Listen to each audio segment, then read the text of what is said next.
पत्थर के सामने झुकने देगा, जीवंत सदगुरु के सामने बिल्कुल झुकने नहीं देगा। वो इंतजार करेगा किस दिन ये सदगुरु मरे, उसके समाधि पे झुकूंगा, उसके सामने कभी ना झुकूंगा।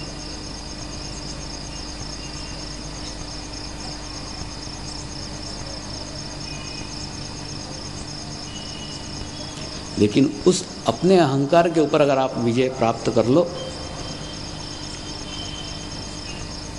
और झुक जाओ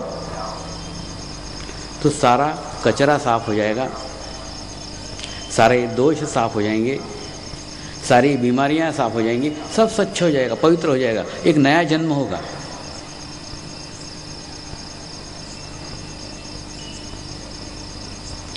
एक तुम्हारी माँ थी जिसने तुम्हारे शरीर को जन्मा था। आज मैं तुम्हारी वो माँ हूं जिसने तुम्हारे आत्मा को जन्म दिया है।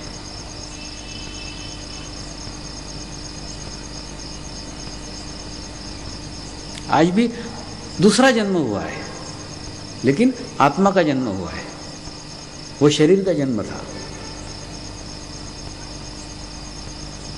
उस माँ का चुनाव आपने नहीं किया था, इस माँ का चुनाव आपने किया है।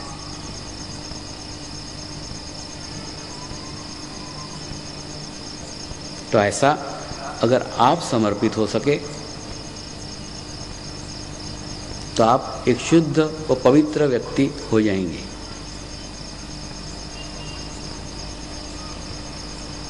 मैं एक पवित्र आत्मा हूं, यह एहसास ही आपको पवित्र बना देगा।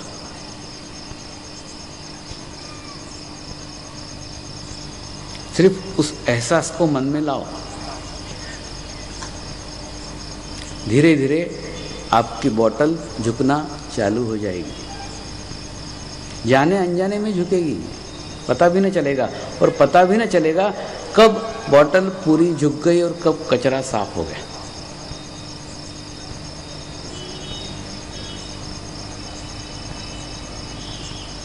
आध्यात्मिक प्रगति में सबसे बड़ी अड़चन है अपने भूतकाल को भुलाना।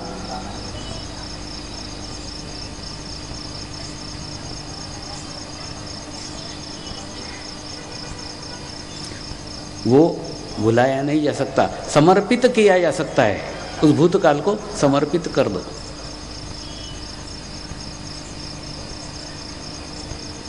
बोतल को उल्टी करने के बाद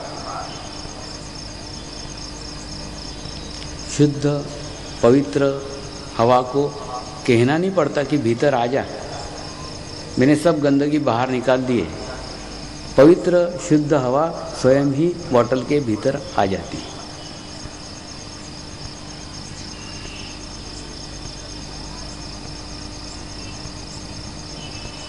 लेकिन पवित्र हवा की इच्छा प्रत्येक व्यक्ति करता है, शुद्ध हवा की इच्छा प्रत्येक व्यक्ति करता है, अमृत प्राप्त करने की इच्छा प्रत्येक व्यक्ति करता है, चैतन्य प्राप्त करने की इच्छा प्रत्येक व्यक्ति करता है।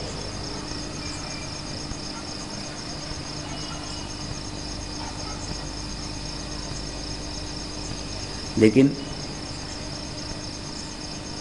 वो प्राप्त करने के लिए योग्य कमंडलों का निर्माण नहीं करता।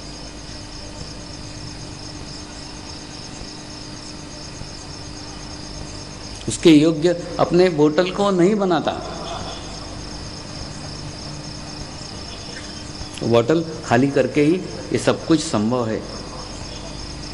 उस चैतन्य के लिए, उस पवित्रता के लिए, उस अमृत के लिए जगह बनाना आवश्यक है।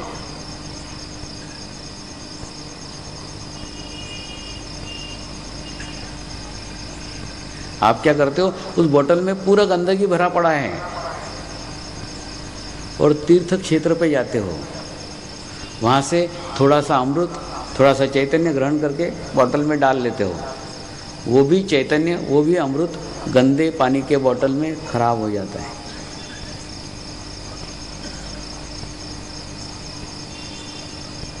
एखादे संत के सानिध्य में जाते हो, उससे थोड़ा सा एनर्जी लेते हो, थोड़ा सा चैतन्य लेते हो, फिर वो बॉटल में डालते हो, वो भी खराब हो जाता है। किसी देवस्थान पे जाते हो, वहाँ से कुछ एनर्जी लेके आते हो, कुछ शक्ति लेके आते हो, कुछ चैतन्य लेके आते हो, वो डालते हो अपने बॉटल में, खराब हो जाता है।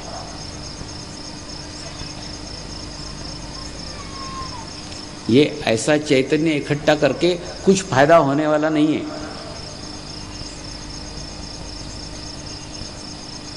ऐसा अमृत इकट्ठा करके कुछ फायदा होने वाला नहीं है, क्योंकि कितना भी चैतन्य एकत्र करो, कितनी भी अच्छी ऊर्जा एकत्र करो, आपके भीतर की गंदी ऊर्जा उस अच्छी ऊर्जा को भी नष्ट कर देगी। आपके भीतर का जहर उस अमृत को भी जहर बना देगा।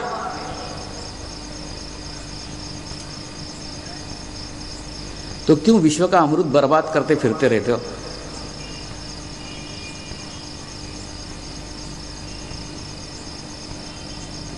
आज से अमृत की तरफ से चित्त तो हटा ही लो।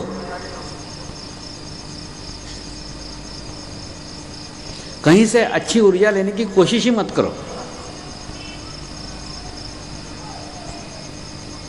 पवित्र व्यक्तियों के सानिध्य में मत जाओ, पवित्र स्थानों पे मत जाओ, कहीं मत जाओ, बंद करो सब।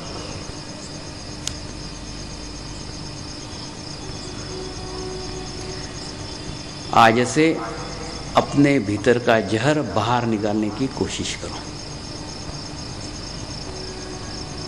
45 दिन तक अनुष्ठान करो, जब तक शुद्ध नहीं हो जाते, पवित्र नहीं हो जाते, कहीं अमृत इकट्ठा करने की कोशिश नहीं करेंगे।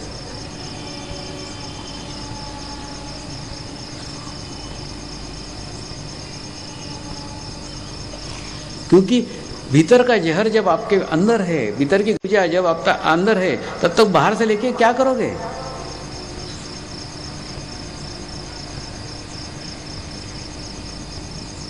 इसलिए सारी प्रक्रिया को ही उलट दो, ऐसे बिल्कुल बंद कर दो। पवित्र स्थानों में जाना छोड़ दो, पवित्र व्यक्तियों के साथ जाना सब छोड़ दो। अभी अपने भीतर को साफ करना शुरू करो। पहले अपने कमंडलू का कीचड़ साफ करो, और जब तक अपना कमंडलू साफ नहीं होता, तब तक कहीं से अच्छी ऊर्जा लेने की कोशिश मत करो। तुम उस ऊर्जा को बर्बाद कर रहे हो। तुम नहीं ले सकते, कम से कम दूसरे को तो लेने दो। तुम्हारे गंदे कमंडलों में खीर को डाल के खीर को क्यों बर्बाद करते हो? दूसरे किसी को खाने दो।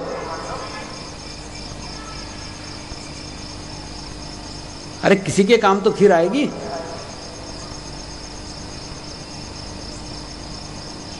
सर्वप्रथम अपने कमंडलू को साफ करो। कमंडलू को साफ किए बिना कोई खीर डालने की कोशिश ही मत करो।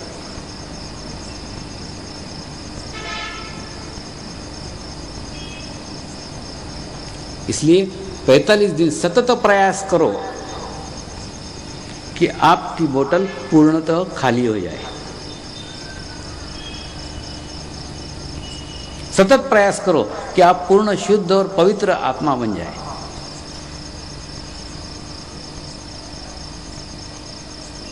अगर 45 दिन के बाद आप आपके अहंकार पे विजय प्राप्त करके अपनी बोतल को स्वच्छ करने में सफल हो गए, तो अमृत की खोज करने की आवश्यकता ही नहीं है। कोई पवित्र स्थान पर जाने की आवश्यकता नहीं है, कोई स्वामी के पास जाने की आवश्यकता नहीं है, कोई संत के पास जाने की आवश्यकता नहीं है, किसी के पास जाने की आवश्यकता नहीं है। अमृत का कुंभ आपके भीतर ही है।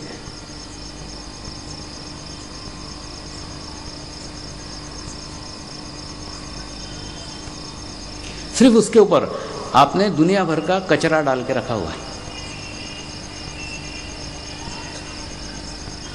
आप अनुभव करोगे 45 दिन के बाद में आपके भीतर से ही ज्ञान आना शुरू हो जाएगा, भीतर से ही एनर्जी आना चालू हो जाएगी, भीतर से ही ऊर्जा आना चालू हो जाएगी, भीतर से ही अमृत का प्रवाह फूट निकलेगा।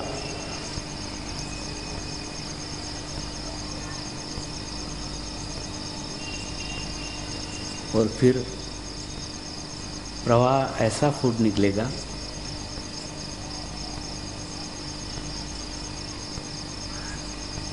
कि अमृत खोजने की इच्छा ही समाप्त हो जाएगी। भीतर भी अमृत है, बाहर भी अमृत है, भीतर भी विश्व चेतना है, बाहर भी विश्व चेतना है। कौन किसको खोजेगा?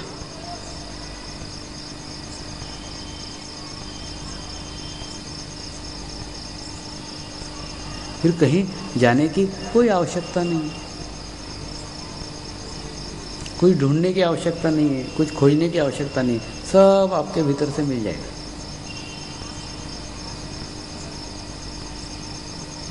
लेकिन उसके लिए आपको आपका कमंडलू 45 दिन में स्वच्छ करना होगा।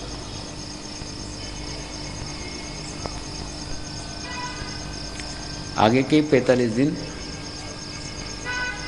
आपके जीवन के वो निर्णायक दिन हैं जिन दिनों में आपके सफाई का कार्य आपको ही करने का है।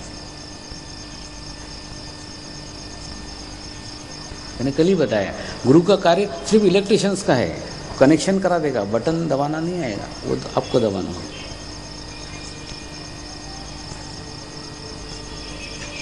हो सकता है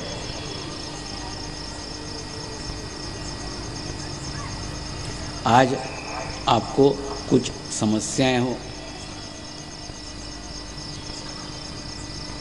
आज आपको कोई प्रॉब्लम हो,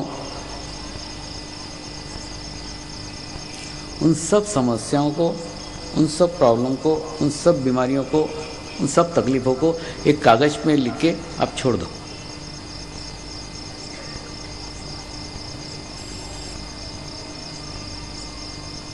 और 45 दिन के बाद में उठाकर देखना वो समाप्त हुई या न हुई, उसमें कुछ बदलाव आया या न आया। अगर आए तो ध्यान कंटिन्यू करना, नहीं आए तो छोड़ देना। आप स्वयं अपना अनुभव लेके देखो, आपको स्वयं को अनुभव आएगा। आज हजारों साधक है, प्रत्येक साधक को पूछोगे, प्रत्येक पुस्तक बताएगा आपको उसके अनुभव की। एक किताब लिख सकता है, इतने अनुभव एक एक साधक के पास है।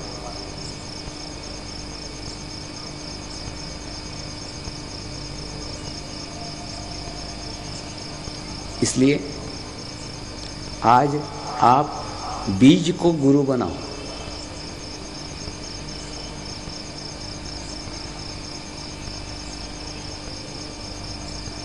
हम देखते हैं बीज की ऊर्जा शक्ति एकदम इतनी छोटी सी रहती है, छोटा सा बीज रहता है,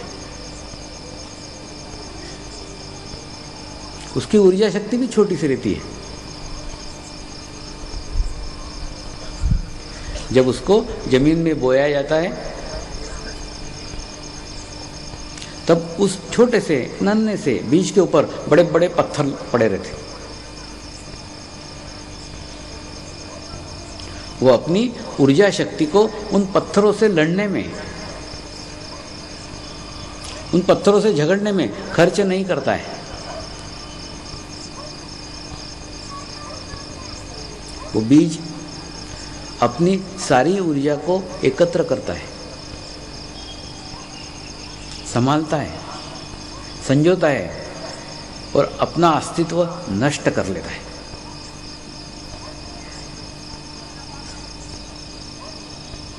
और बीज जब स्वयं का अस्तित्व नष्ट करता है तभी अंकुरित होता है।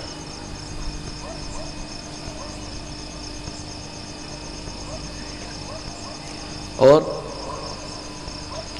अंकुरित होने के बाद धीरे धीरे ऊर्ध्वगामी होता है, ऊपर की ओर बढ़ना शुरू करता है।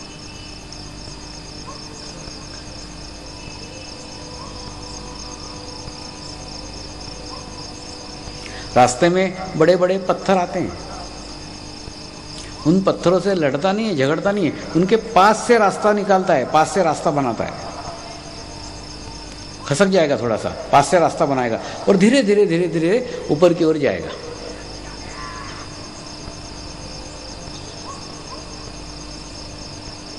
फिर कुछ बकरियां भी आएंगी जो नए नए फूटे हुए पत्तों को खाने के लिए लालायित होंगी। उन बकरियों को भी सहन करता है, लेकिन अपनी शुद्ध इच्छा शक्ति के कारण उधोगामी होते ही रहता है। और एक दिन एक नन्हा सा बीज वृक्ष में तब्दील हो जाता है, वृक्ष बन जाता है। और वृक्ष बनने के बाद जो बकरियां उसके पत्ते खाने के लिए लालायित थी, वही बकरियां उसकी छांव में आके आराम करती हैं।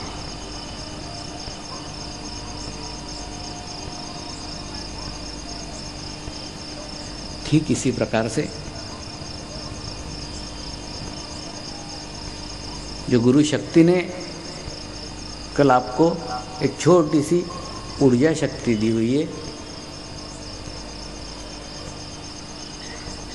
नन्ही सी ऊर्जा शक्ति दी हुई है,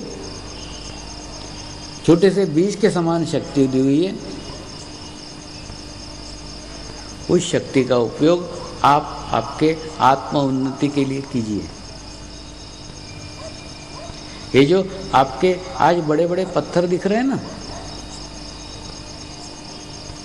ये पत्थर कभी बड़े होने वाले नहीं है, ये इतने ही रहेंगे। उससे झगड़े मत, उससे लड़िए मत, उसको दूर करने की भी कोशिश मत कीजिए, क्योंकि आज आप छोटा सा बीज है। उसको साइड कीजिए, उसके पास से निकलिए और उसके पास से निकल करके वृक्ष में तब्दील हो जाइए। जो आज आपके रिश्तेदार हैं, जो इस मार्ग के बारे में भी आपको विरोध में कह सकते हैं, आपकी हंसी उड़ा सकते हैं, अभी उनकी तरफ भी ध्यान मत दीजिए। 45 दिन सतत साधना कीजिए और सतत ध्यान करके वृक्ष बन जाइए। और वृक्ष बनने के बाद जब 45 दिन के बाद नीचे देखोगे तो पत्थर पत्थर ही रह गए थे, वो नहीं बड़े हुए, वो नहीं डेवलप हुए, वो नहीं वृद्धिगत हुए। वृद्धिगत आप हुए हैं। आपने आपके जीवन के सालों निकाले हैं। मैं सिर्फ 45 दिन बता रहा हूँ, और 45 दिन में अगर आपकी समस्या दूर नहीं हुई तो आप ध्यान छोड़ दो। मेरे जीवन में अभी तक कोई भी व्यक्ति ऐसा नहीं मिला जिसने रेगुलर 45 दिन ध्यान किया और उसकी समस्या हल न हुई हो।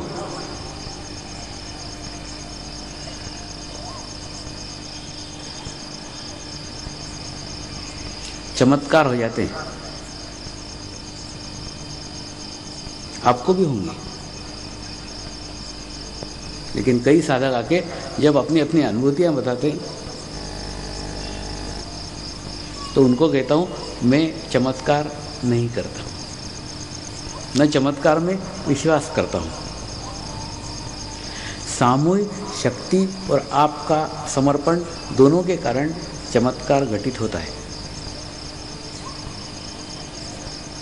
विश्व चेतना सब कुछ घटित कर सकती है, लेकिन आपका संबंध उसके साथ पक्का होना चाहिए, निश्चित होना चाहिए। तो एक छोटे से बीज को गुरु बनाओ और 45 दिन तक कोई भी समस्या हो, कोई भी प्रॉब्लम हो, सब में से चित्त हटा लो, सब में से अटेंशन हटा लो और हटा करके सारा ध्यान, सारा लक्ष्य अपनी आत्म उन्नति के लिए लगाओ।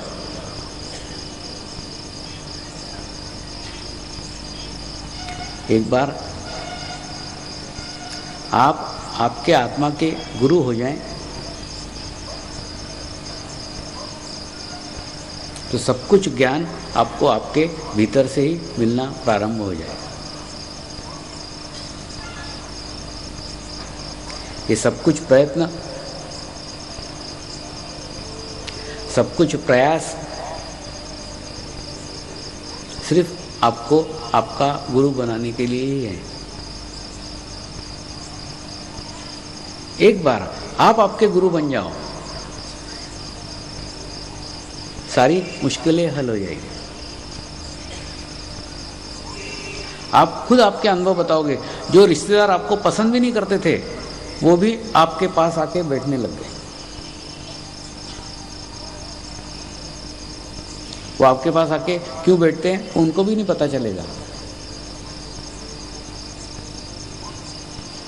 आपका संबंध सामूहिक शक्ति के साथ होने के बाद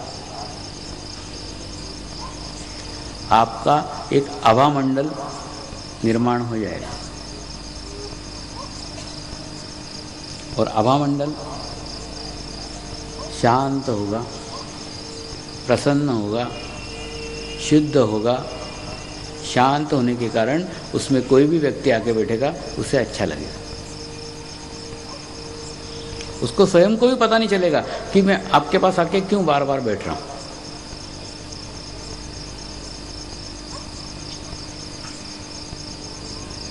लेकिन ये तभी संभव है जब आप बीज से वृक्ष बन जाएं।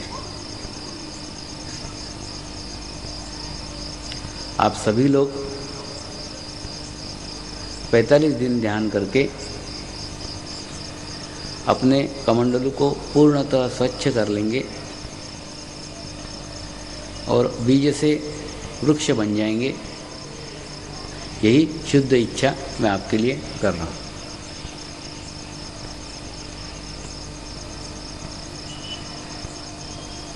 हम रोज एक विषय लेते हैं, उस विषय के अंतर्गत ही आज का विषय है समर्पण ध्यान। आध्यात्मिक प्रगति के लिए हमारे सब विचार स्पष्ट हो जाने चाहिए, तब आगे प्रगति हो सकती। परमात्मा यानी वो विश्व चेतना जो विश्व के कण कण में फैली हुई है, परमात्मा को हम विश्व चेतना के रूप में देख सकते हैं, ये सारे विश्व का संचालन करती है। धर्म यानी मानव धर्म, क्योंकि हम मनुष्य योनि में पैदा हुए। तीसरा सद्गुरु यानी वो विश्व चेतना का जीवंत माध्यम, जिस माध्यम से विश्व चेतना क्रियान्वित होती है। इसी कड़ी के अंतर्गत आज का विषय है समर्पण ध्यान।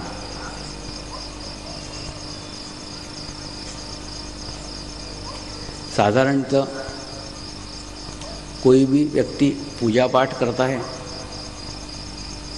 जाप करता है, तो लोग बड़ा आदर करते हैं, बड़ा धार्मिक व्यक्ति है वो, उसका रिस्पेक्ट करते हैं, आदर करते हैं। लेकिन कोई व्यक्ति ध्यान करते हुए दिखता है तो लोग उसकी खिल्ली उड़ाते, बाबा जी बन रहा है।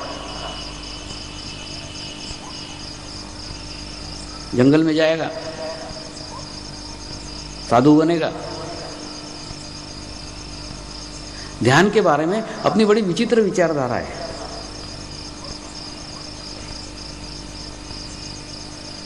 मैंने आपको बताया था पूजा प्राइमरी है, ध्यान कॉलेज का ज्ञान है। तो जो प्राइमरी में पढ़ता है उसको तो हम प्रोत्साहित करते हैं, उसको अच्छे नज़र से देखते हैं। जो कॉलेज में पढ़ता है उसकी हंसी उड़ाते हैं।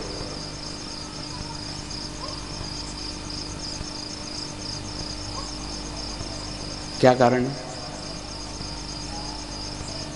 कारण ये है कि ध्यान के बारे में हमारा कंसेप्ट ही क्लियर नहीं है। सीधा अर्थ लगाया जाता है ध्यान यानी छोड़ना, पत्नी को छोड़ना, बच्चे को छोड़ना, घर को छोड़ना, भाग जाना, जंगल में रहना। ये ध्यान के स्टेप है। मतलब अगर आदमी ध्यान करने लग गया तो ये सब कुछ छोड़ के भाग जाएगा।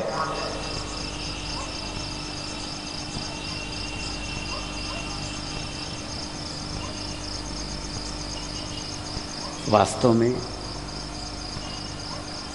ध्यान कुछ भी छोड़ना, तोड़ना, फोड़ना कुछ नहीं।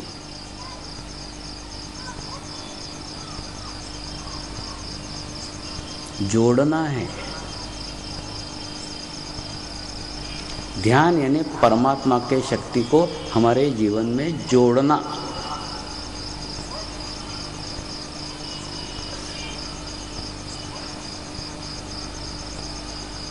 तो जोड़ने के बाद जो अच्छा रहेगा वो रह जाएगा, जो बुरा होगा वो छूट जाएगा। छोड़ने को कहाँ कह रहे हैं, छूट जाएगा।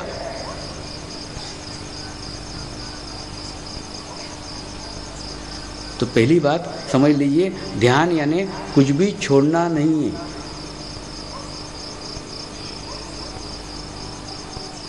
एक बार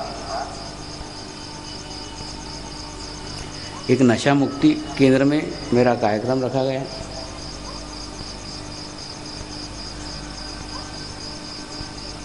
मेरा कार्यक्रम रखने के बाद वह उस हॉल में सब शराबियों को एकत्र करके लाया गया। जितने व्यसन वाले व्यक्ति थे सबको एक हॉल में बंद किया गया। उन लोगों को आदत थी, उनको प्रवचन के डोज पिलाए जाते थे। एक आधा डॉक्टर आके प्रवचन करता, देखो शराब नहीं छोड़ी ना तुम्हारा लीवर सड़ जाएगा, तो बेचारे गर्दन हिला देते। दूसरे एक आधे महात्मा जी को लेके आते थे, वो बोलते देखो शराब नहीं छोड़ी ना नरक में भी जगह नहीं मिलेगी। सबको झेलते थे। जब मेरा शिविर रखा गया तो पहले दिन मैंने कहा, मैं आपकी शराब छुड़ाने के लिए नहीं आया हूँ। आप अगर आज एक बोतल शराब पी रहे हो, कल से 2 बोतल पीना चालू कर दो। सबने तालियां बजाई, स्वामी जी अच्छा है, बोले खूब पिया करो।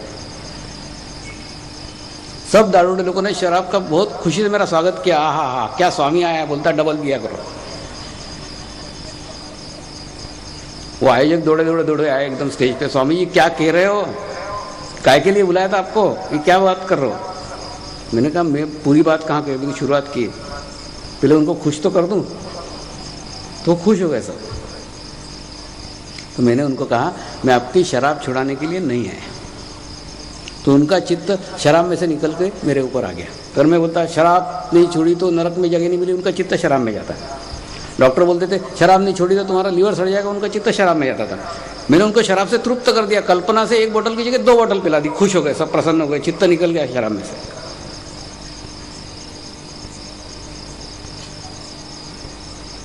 फिर आगे उनको बताया मैंने, मैं आपको ध्यान सिखाने के लिए आया हूँ। मैं कहाँ कह रहा हूँ शराब छोड़ दो, मैं तो कह रहा हूँ डबल पियो। बाद में वहाँ पे शिविर आयोजित किया गया। शिविर संपन्न हुआ और शिविर संपन्न होने के बाद में 90% शराबियों की शराब छूट गई।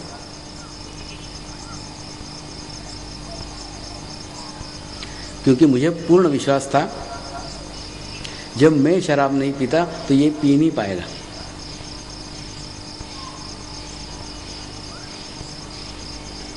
माँ जब बच्चे को जन्म देती है तो जन्म के साथ साथ संस्कार देती है। जो वो विचार करती है गर्भावस्था में, वो सारे विचार उस गर्भ के ऊपर संस्कार के रूप में होते हैं और वैसे ही बच्चा पैदा होता है।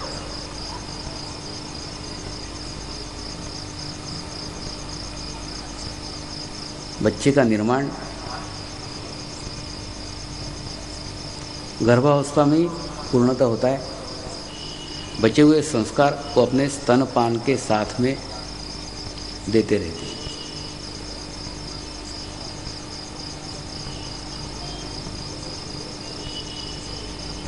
तो मैं भी आपके आत्मा को जन्म देने वाली माँ हूँ। मेरे भी संस्कार आपके ऊपर होंगे ही ना। जब मैं शराब नहीं पीता, आप कैसे पी पाएंगे? मैं कहूंगा नहीं, लेकिन ऑटोमेटिक वो शराब छूट जाएगी। तो उन सब शराबियों की शराब छूट गई। तो ध्यान कुछ भी छोड़ने के लिए नहीं है, कुछ भी तोड़ने के लिए नहीं है, कुछ भी फोड़ने के लिए नहीं है, सिर्फ परमात्मा को आपके जीवन में जोड़ने के लिए है। जोड़ने के बाद में बुरी चीजें छूट जाएंगी। दूसरा, इस ध्यान की विशेषता है, अगर पत्नी ध्यान करे तो पति सुधर जाएगा, और पति ध्यान करे तो पत्नी सुधर जाएगी। इतनी शक्ति इस ध्यान के अंदर है। ऐसे ही एक पत्नी की व्यथा आपको बताता हूं। एक टेलर था, यहाँ की बात नहीं कह रहा हूँ, नॉर्थ ईस्ट की बात बता रहा हूँ। इसके यहाँ मैं कुर्ते सिलवाने के लिए जाता था। बड़ा सज्जन टेलर था।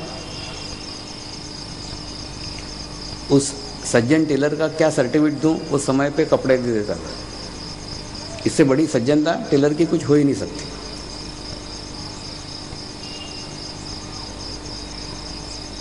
लेकिन कुछ दिन के बाद उस टेलर की पत्नी ध्यान केंद्र पे आई और अपने पति की कंप्लेंट करने लग गई।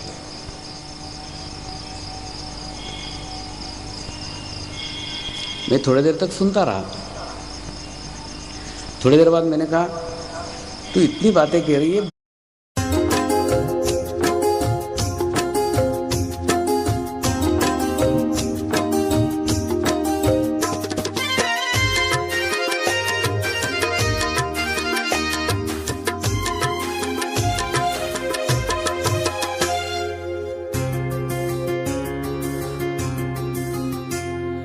मन में बसा के